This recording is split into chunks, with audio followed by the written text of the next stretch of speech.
Welcome back to another episode of These Aren't the Nerds You're Looking For. Lorenzo Fon sitting here with Kevin Horde. We're just rolling right along, my man. Just trying to get more Resistance reviewed here. Yeah, we'll be talking about Star Wars Resistance Season 2, Episode 15, The New World. This episode premiered on January 12th, 2020. And I have a director of Stuart Lee and written by Jennifer Corbett.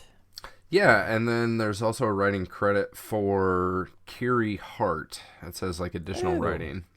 Interesting. Not listed on Wikipedia, but listed in the actual credits of the episode. So, I didn't stick around that long. Yeah, and then I think all of these episodes have like story consultant as Stephen Melching. So he's listed as well, but we don't throw his name out every week.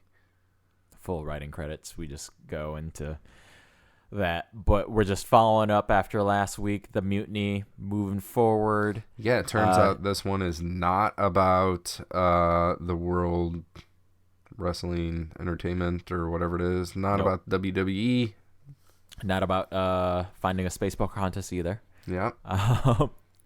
But that said, I'll do a quick summary here, and we'll just get right into it. So again, if you have not seen Star Wars Resistance, The New World, spoiler alert, I'm doing a full summary.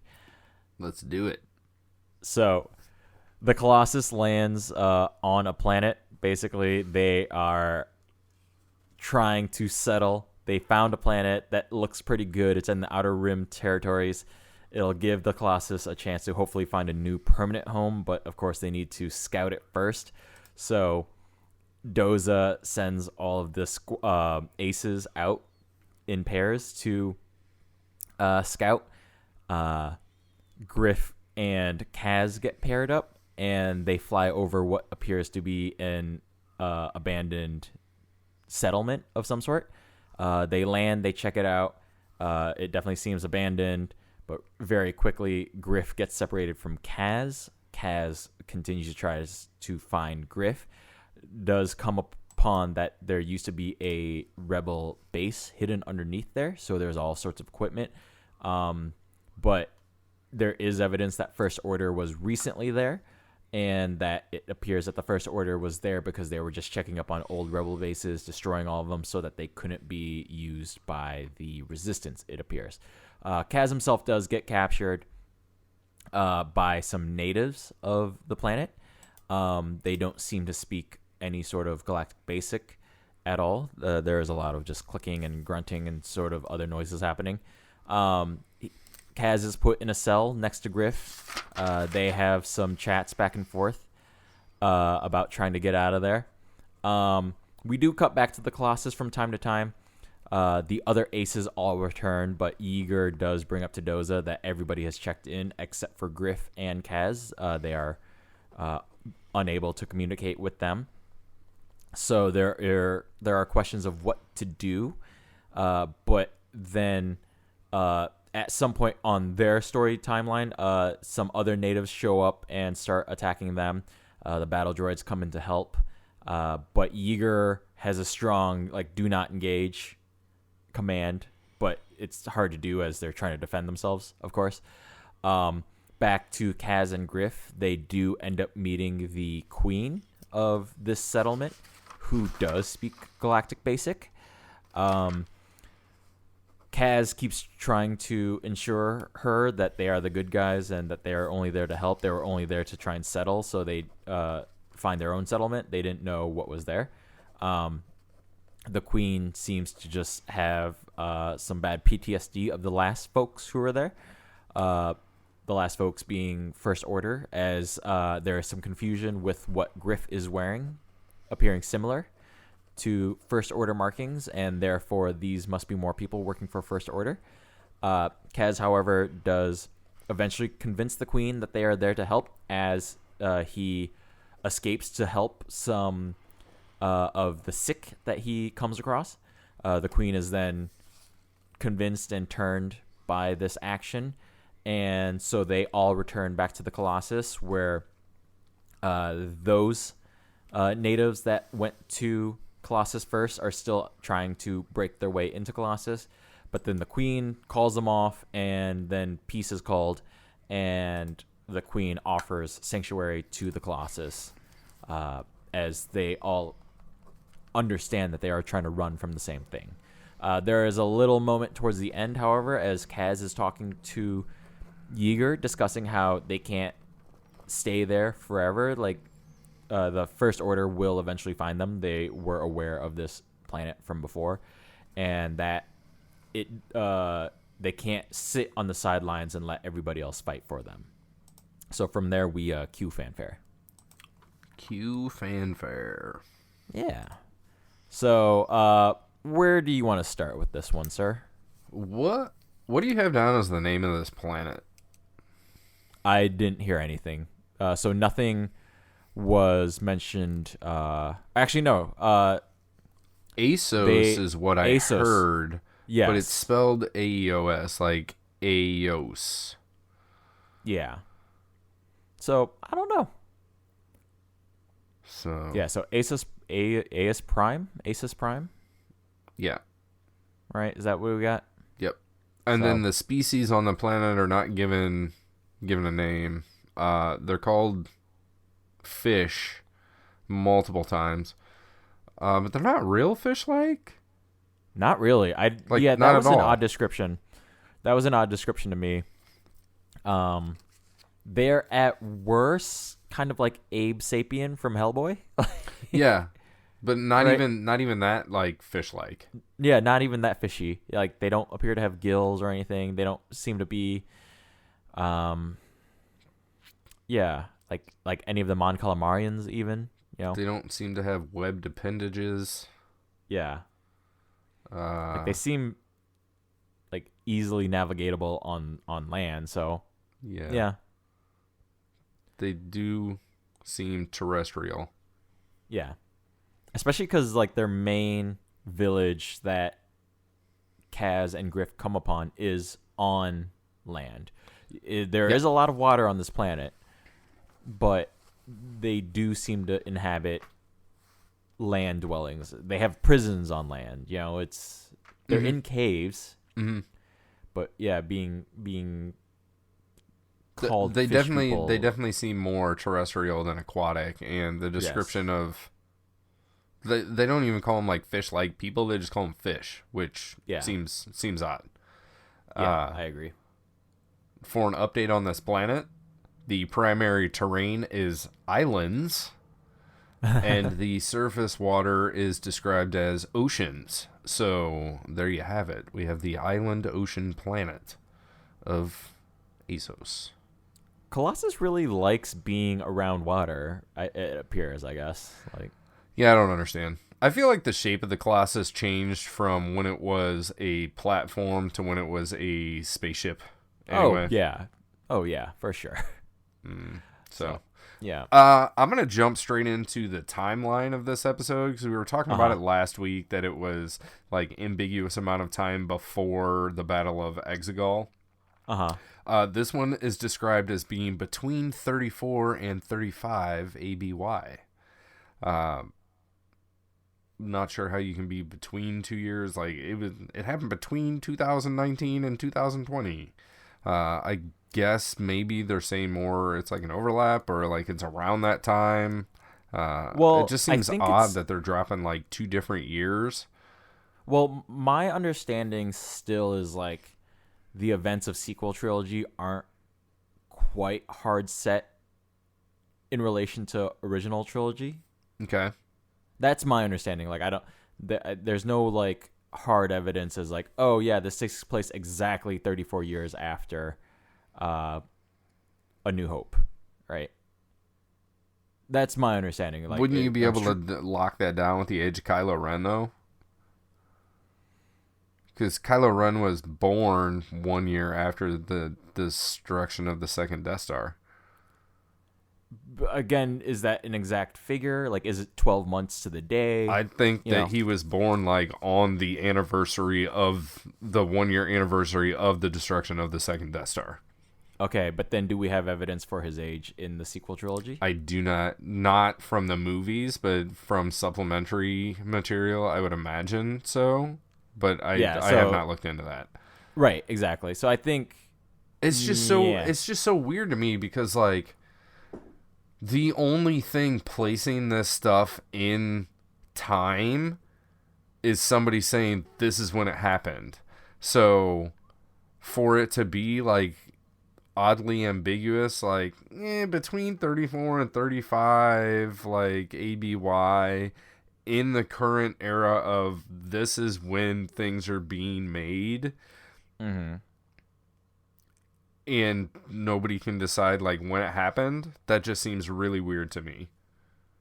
I mean, there are a lot of drop details from the Rise of Skywalker, so I get what you mean. Are they not like locking it down because they don't want to contradict the Rise of Skywalker? Is that what's happening here?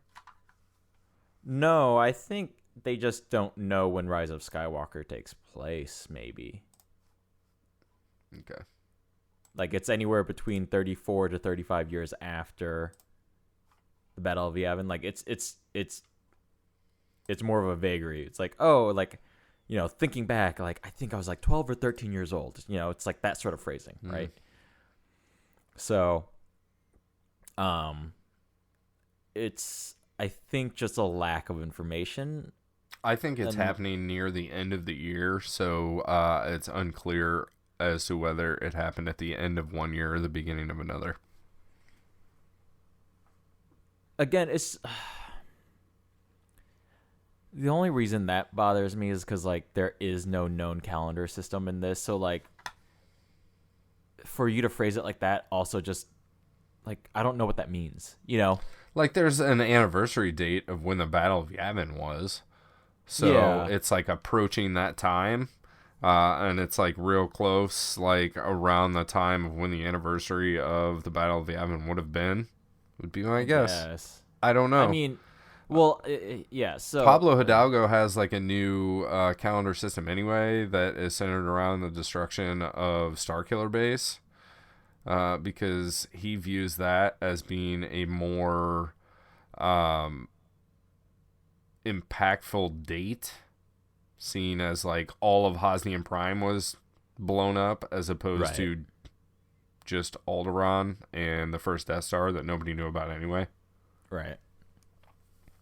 Again, like, I don't know. I got nothing for you here just because there's no evidence for any of this. And based on the sequel trilogy, I don't care to dive deeper into this. Okay. Well, I'll start digging into time and see what I can come up with, and if I can report back at a different time. Right. Speaking of time, we'll move on from that. Do you think that these native Aosians have a separate fish language from Basic? And is it just the Queen that speaks Galactic Basic? Or is it like this was all set up for a joke that I'm gonna admit did sort of land with me, but I knew where it was going, and then because of that I was just like, why did this again? Like I said last week, they're writing things backwards, right?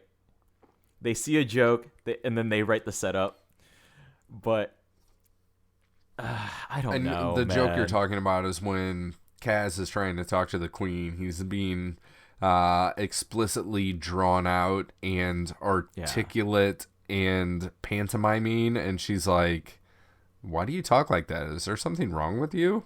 Right. Yeah. I thought it was pretty funny. Yeah, like it was fine, but then it leads up other questions. Like the only real communication we even get between the Queen and anybody else is a horn that is blown towards the end to stop the attack. I forgot about that. Like, I don't recall there being any other. Because they don't have like communicators or anything. Doesn't a guard say that like, oh, this guy's healed? Yes. We got that, didn't we? Yes. There is a guard that does speak Galactic Basic. Yes. So I don't know. I think it's just one of those things like when you arrive to an unknown place, you don't know anything about like the natives there, so you just assume that there's going to be a language barrier, and because there was no communication prior to that, like it's not like they were, fish languaging at Griff and Kaz when they threw him in the cells. Like that was just like physical communication, not verbal communication. I don't know, but we get like noises and other things happen. See, that didn't stand out to me, so I'll have to go back and look at this again. Yeah, like that's a really weird point. I think also it was more like everybody maybe just kind of got together just to remain silent and not let these folks in that they know Galactic Basic. I think everybody on this planet has to know. It seems a little too organized. Yeah. Because, like, they have the technology. They have all the tech and stuff. They're not, like, full natives. They're native to this planet. Right. There was a rebel base there, Like, they're aware of, like, they're an Outer Rim planet, but they still have contact. Right. With, speaking of the rebel base, now you said in your description that the First Order had been there. Was it the First Order? Well, yeah, because Kaz says this is a First Order. Okay. Yeah. Because I was kind of curious at that. Like, this was an abandoned rebel base that the First Order then came in to destroy and then left. Like, I was kind of under the impression that it was because, let me collect my thoughts here. Kaz describes it as a rebellion base, not a resistance base. So that tells me it happened during the first Galactic Civil War, right? Or like during the fight against the Empire, not the fight against the First Order. Correct. So was this rebel base abandoned, and then later it was destroyed by the First Order? Correct. That's what I got out of this. That seems like a waste of resources. No, it's because I would assume after Last Jedi, where they found out where that little band of Resistance folks were going, they're like, oh, the Resistance has a list of all the old Rebellion bases. Uh-huh. So why don't we get ahead of them, just destroy those from being able to be other bases of operation. Also, check in on those in case those are other bases of operation. So then you would think that they have the same list of previous establishments? Probably. But wouldn't that be like, hey, we have this list of where like rebel bases used to be. Shouldn't we check those out like first, not like do it later? Wait, sorry. Are you asking? I missed the. Are you asking from the Resistance standpoint or from the First Order standpoint? First Order standpoint. Yeah. So the First Order. That's what. Wait. Like, why would? So when the First Order pops up, like they have the same information that the Resistance has as far as like where rebel bases used to be. Like when the First Order's trying to take over, don't you think they would just like swoop through those and like make sure there's no funny business going on? I think I'm confused on what you think I'm saying, because that's exactly what I think they're doing. Okay. I guess the way that I thought you described it is like they did it after the fact, not as like a precautionary measure. They're doing it after the fact of Last Jedi, but they're doing it precautionary now. Okay. Does that make sense? Sure. Like, oh, it turns out they're using old rebel bases. Let's go to all the rebel bases and destroy them if they're not already there. Okay. Right? Sure.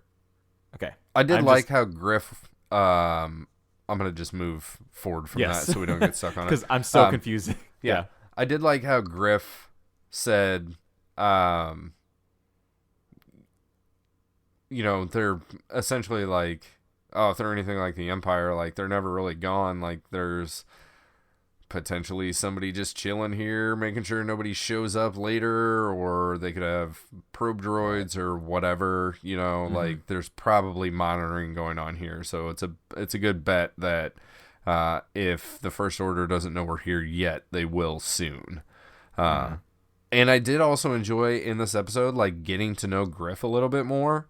I agree. Yeah. There's not too much backstory. You know, Kaz is kind of a doofy partner in crime, I guess I would call it, where he definitely attempts to, like, make conversation, but he's not real socially graceful.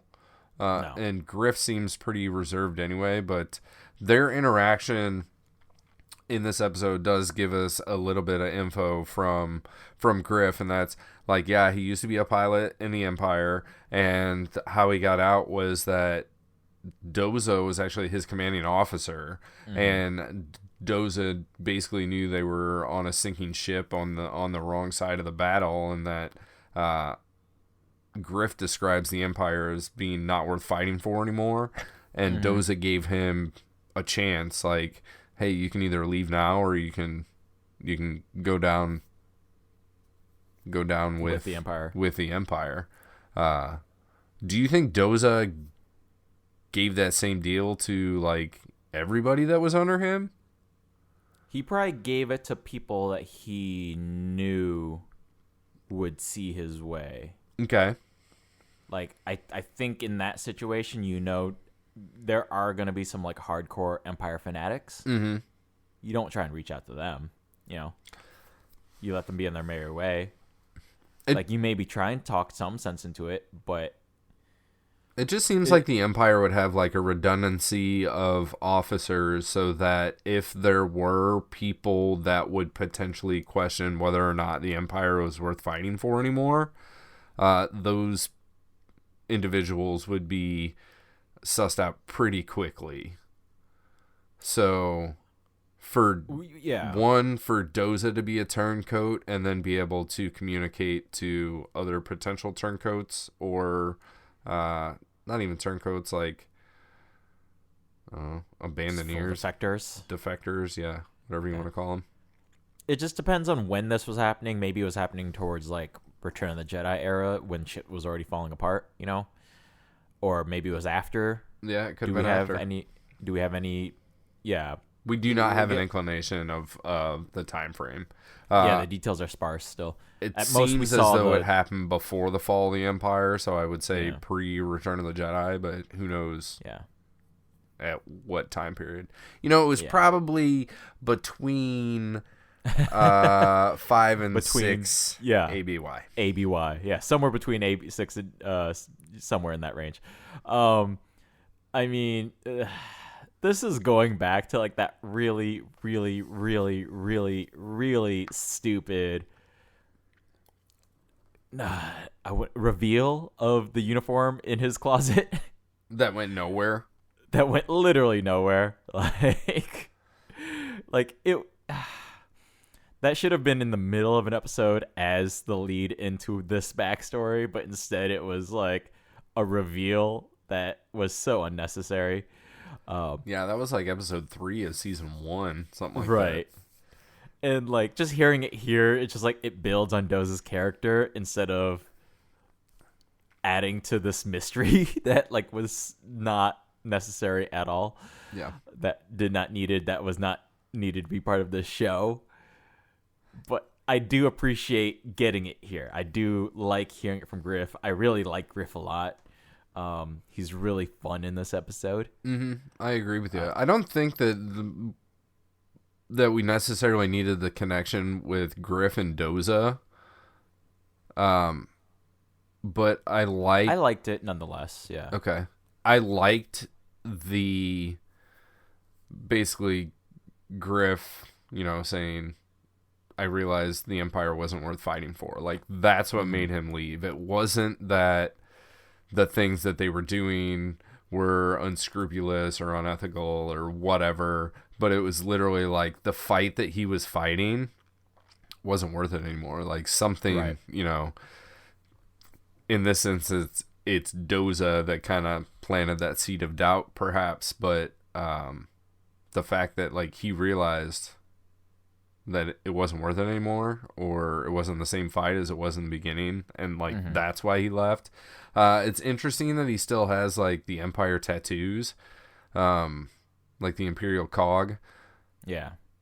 And that he still flies like a potentially his old TIE fighter. Mm-hmm. And like still wears the Stormtrooper helmet. Because it's a Stormtrooper helmet. It's not like a TIE fighter pilot helmet. Right. And it's that helmet that makes the fish people, like, that's what makes the connection between these current invaders, in quotations, and the previous invaders, not in quotations. Mm-hmm. Like, that helmet is the connection there. And seeing that Griff turned his back on the Empire and walked away from it, but he still has all of these super solid connections to his Imperial roots. I don't know. Maybe it's like a just sort of like remembering where you came from, sort of thing. Yeah, but I Like, kind of feel like a Nazi soldier that would have walked away from the Nazi regime would not true, yeah. still be wearing their swastikas and their Stormtrooper helmets. You know what I mean? Yeah, that is a good point. I don't know. This one I don't know either for you. Yeah, I'd like Griff's connection with the Empire, but then like when you think about it, like the things that he's saying, it's like I don't really Nope. I definitely see what you mean. Yeah. Raises a couple of red flags. Definitely. Yeah. I like Griff as a character. I think he's super cool, and I really enjoy the fact that what he, his ace ship is an old TIE fighter that, he's reconstructed or whatever, or done some stuff to. I don't know. Maybe he bought it as like an antique hot rod. Who knows? For me, the reason I kind of like that Griff and Doza have a shared history is that it kind of builds Doza up for me as well. Okay. Right? It kind of, to your point where Griff was leaving because he just saw this ship was sinking. Uh-huh. But it does seem that Doza's leadership does have like some moral backbone to it. Right. And it has for a long time. Right. Right. Which makes it even more odd that scene. He lets Griff fly around with that TIE fighter.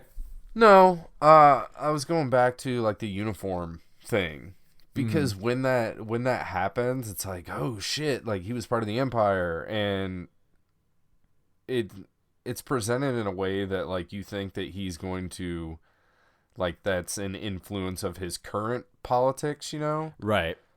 as opposed to like a reminder of what not to become. Mm-hmm. It's just goofy. Oh, absolutely. Yeah, there was no planning ahead on this show, I don't think, for any of this. So. That may or may not be common in a lot of Star Wars that is coming out these days. Yeah, unfortunately. But anyways, what else we got? We got the whole interaction with like the Queen and Kaz. Kaz has, at one point, he's like, all right, CB, time for plan B, which is spray out smoke and spin in a circle so Kaz can run away and then administer medication to some random injured, somebody in the sick person. And he doesn't even know, like, are they sick? Are they hurt? Are they just napping? Are they... I was confused by that too. He just runs in and like administers medication or something. Right. Yeah. And then like somebody else just goes, he's better. Like, or he's healed even. Yeah, because it works like instantly. It's right. It's very I bizarre. didn't understand any of that. Is it just like Bacta? Is that because Bacta is like the Star Wars like cure-all? You know what I mean? I don't even think it's that. I don't know. It's probably some good like Xannies or something. I don't know. Or not Xannies. What's the... It's like Thamaflu. It's not... I don't know. Yeah. Or some good... like vitamin B12 or something. It's the good homeopathic stuff. Yes. I don't know. I was confused by this too. I legit thought he was just going to try and run away and then try and get a signal out to the other Yeah, guys, because that would make sense. Like Griff says the caves are too deep. We can't get a signal out. We already tried that. And that makes sense. Yeah. Like, that's cool. But yeah, this, I don't know. And also the fact that, like, because the queen asks too, is like, oh, are you a healer? And he's like, no, but we have stuff that can heal. We have fucking medicine. Yeah. We don't need healers. So he's not a doctor. Like, he's, again, reevaluating everything under the context of self-isolation, COVID-19 is like so interesting a lens to put on things that were never meant to be put under the scrutiny. But like just the New World episode of Star Wars Resistance. Oh, absolutely. But like the fact that Kaz is like, I'm not a doctor, but here's all the medical shit I just did for this dude. I just ran in and I squirted fucking antibacterial soap on the guy's hands and made him rub them together underwater for 20 seconds. And it totally cured this guy of everything. Yeah. That has been interesting to just see. So, and the fact that the queen is turned by this is cool. But well, so I mean, she is in the end, right? But it doesn't seem like she is at that point. She's like, all right. There's still like another discussion she needs to like be turned onto, right? Yeah, because he's like, Kaz is like, hey, I helped your guy. Like, we're cool now, right? And she goes, let's continue to the Krakavora. And Kaz is like, what the fuck? Like, you're still going to feed me to this thing? And then it cuts away from that. And then and they're riding. There's a battle on the Colossus because there are some warriors or whatever that are like trying to break in. Like there's a fight going on. Then we hear the horn that you talked about earlier. And then I guess the flying beast or the Krakavora. I think that's what I got from that. So they're like one and the same with whatever they're getting fed to. Yeah. Either like Kaz and Griff were going to get fed to the righty flyy beasts for the fish people that aren't fish people. And then like the queen shows up. Griff does this awesome like drop roll, jump roll or whatever landing thing. I'm glad he didn't do a superhero landing. Like that would have not been cool, but it wouldn't have surprised me either. Kaz lands on his face, of course he does. And the queen shows up. She's like, hey, everything's good because off screen, Kaz told me like what he needed to tell me to make me believe that you guys are good people. So, well, I think she believes at that moment when she says like back to the Krakavora or whatever. Well, then why do they have the fake out of back to the Krakavora? Because it seems like they're still being sentenced to death. No, I mean, that's supposed to be the joke for Kaz, I think. That's supposed to be a joke at Kaz's expense from a viewer standpoint. Okay. That's what I got out of that. Like, yeah, I didn't get that at all. I'm not saying it works. I'm not saying it lands. I'm just saying I think that's what that setup is meant to be. I think it landed about as well as Kaz did jumping off the Krakavora onto the Colossus. Right. Like, because the queen at that moment believes him. Because like that's the whole thing of like, oh, you're a healer, and he's like, oh yeah, like we have medicine. So she's like, oh yeah, take me to your medicine. Like that's essentially what she's saying when she says back to the Krakavora. Okay. Right. Like, oh yeah, we need help. Like there are sick people here. You know, we need masks. Like, right. Again, we need everything respirators. Under the context of COVID, man. Oh man, it's hard to watch things without this current context that we find ourselves in. But sure.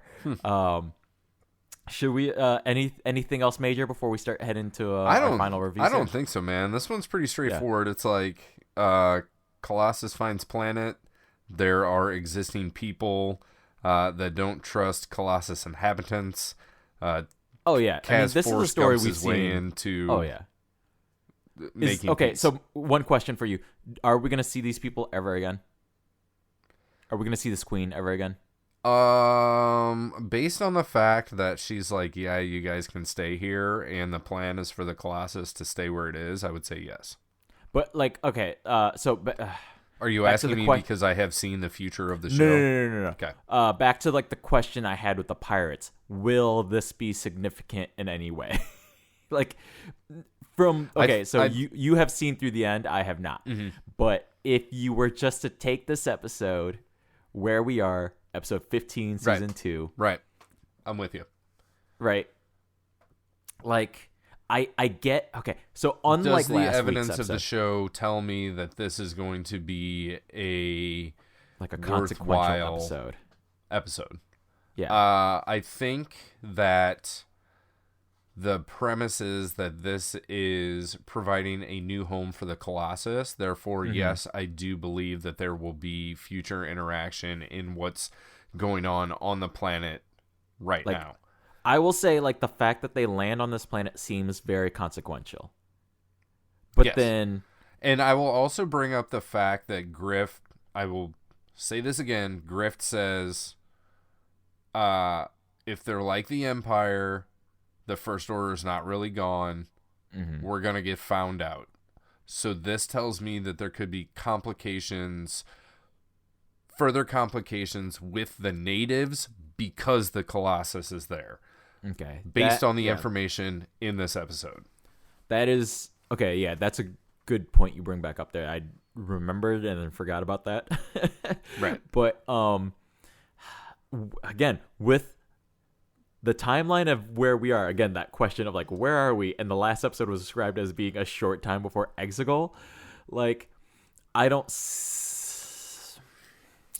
just curious about, like, what actions will take place on this planet before the Colossus goes to Exegol, right? Like, and you're assuming the Colossus goes to Exegol? I think there is evidence that it's seen in Rise of Skywalker, isn't there? There's definitely a ship looks similar to the like Colossus, but then there was also that one that we were at a few weeks ago in Resistance release.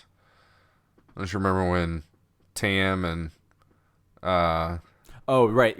What's his name? There are other ships that are like it. The other ship that looked like the Colossus. Yep. So, okay. So, again, just assuming that this show will at least connect it in any fucking way at all to the movies, that they will have to end up on Exegol. That is a strong assumption on my part for the show to do the right thing. Well, I mean, we have been told this show leads into the Rise of Skywalker, right?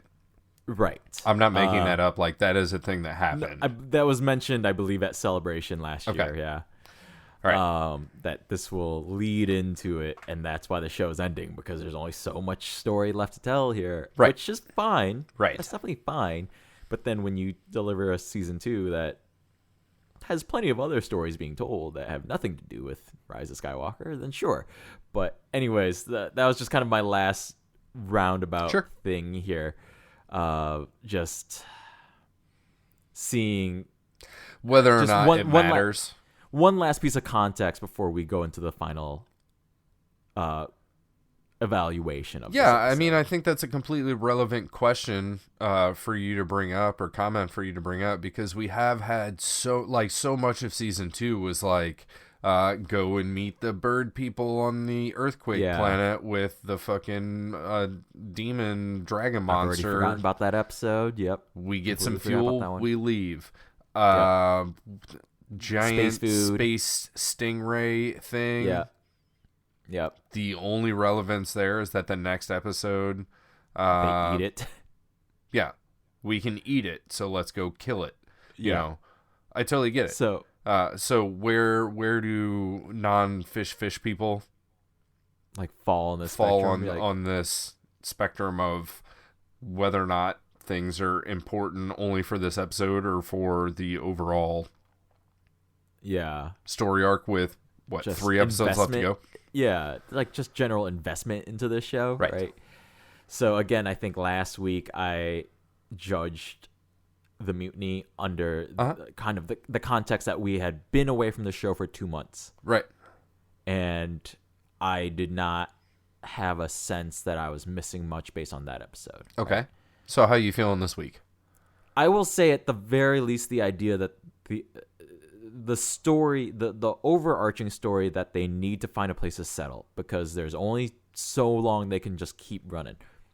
I think that's a sound premise. That is a very sound premise. Okay.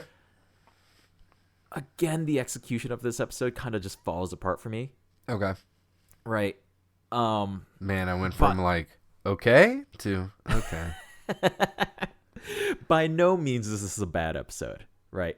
I think judging standalone, this is the progress of this episode is fairly sound. Like action leads to consequence, leads to action, leads to consequence, right?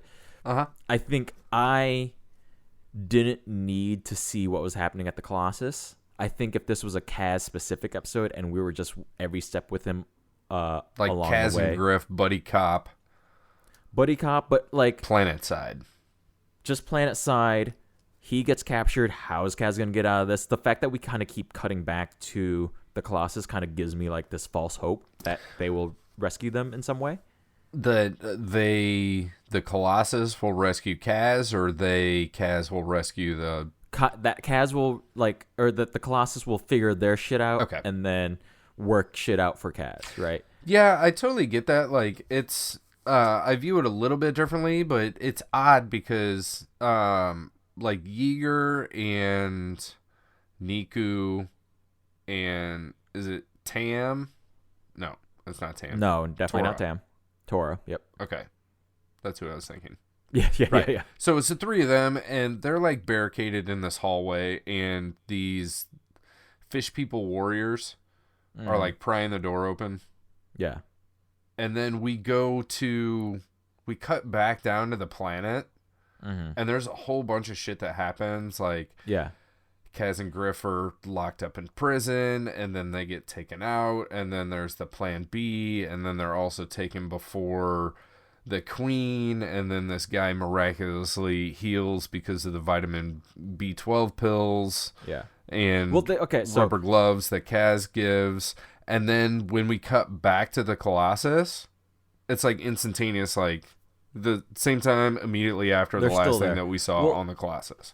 So again, that's what I'm kind of getting at. Bothers me about this episode is that there's not actually that much that happens with the B plot that we need to keep checking back in on Yeager and the I agree for 100%, and that kills the momentum of the A plot, which is Kaz and Griff trying to figure their shit out, right? So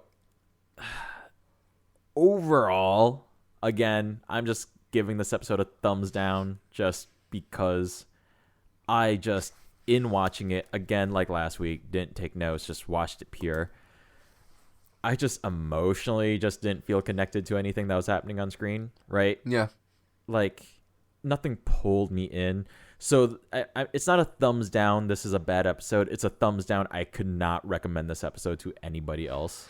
Yeah, I'm kind of in agreement with you. Where like if we had a rating scale of 3, this would be a 2.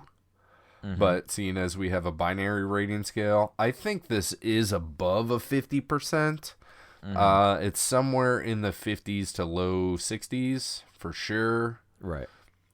I do give this one a thumbs up because I do like Griff, and I do like learning more about him, and I do like Kaz's purity of intent. Yeah.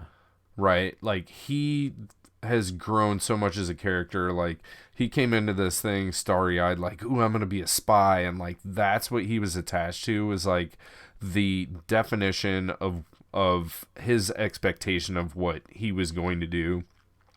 Whereas now, he's grown to really just have this intent of doing the right thing for the right reasons. You know, even if it's not in benefit of himself, right? Like, his plan B is to obviously get away, but he's also trying to help these people, right? Right. And that's his deal. It's not run away, contact Colossus. It's run away. I saw these people that need help. I want to help them. And then hopefully also that will help me convince that we're not here for malicious reasons. Right. So for me, that breaks my thumb to the upper plane Yeah. as opposed to the lower plane, but I totally get you. Like, this is a middle of the road episode. I called this one fishy. It's almost, it's a half joke about a one-word review. Like, this one's fishy. Like, is this necessary for pushing the plot forward? Is this important for what happens later? Yeah. But then also the fact that, like, the fish people, as I've been calling them, aren't even really fish people. Yeah, it's just, eh. Yeah. Because to that, I would call this episode muddled. That's what I got for that. So again, it's by no means is this an awful episode. It's just not an episode I could recommend to people. It's not one. I'm honestly, I feel like as soon as we're done recording and I take my headphones off and we say goodnight, I'm gonna forget that I ever saw this episode. Yeah. So yeah, that's all I got here. So I think this is another step in the same, man, if this wasn't ending at season 2 and we weren't counting down to the wire, like, I feel like some of these would be maybe a little more well received by you, because it's, like, I think a lot of these are kind of middle of the road. Yeah. And sometimes I feel what pushes your thumb down is that we're using precious time on things that we don't know whether or not they're important. I'm not gonna lie though, like, even with a show like Mandalorian, like, even then, like, the more episodic nature of some of those episodes, like the individual episodes, still bothered me on that basic level. And I don't know why it bothered me in, like, a sort of a different level versus, like, say, this is going to be a long throwback, but like Smallville, which had their Freaks of the Week. Okay.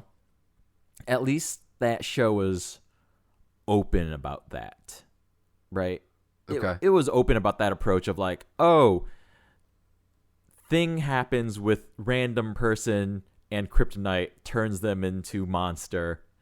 Clark Kent has to stop them, right? And then next week, rinse and repeat. Right. And yes, there's, like, overarching things that get built on top of that, but each episode was at least self-contained and unabashed about that and told whatever was happening very well, right? Whereas, like, here, it's still not being told well. Not only that, I feel like we're only 2 seasons in here, man. This is like the 35th episode of Star Wars Resistance in general, and it seems too quickly to be weighed down by something like that.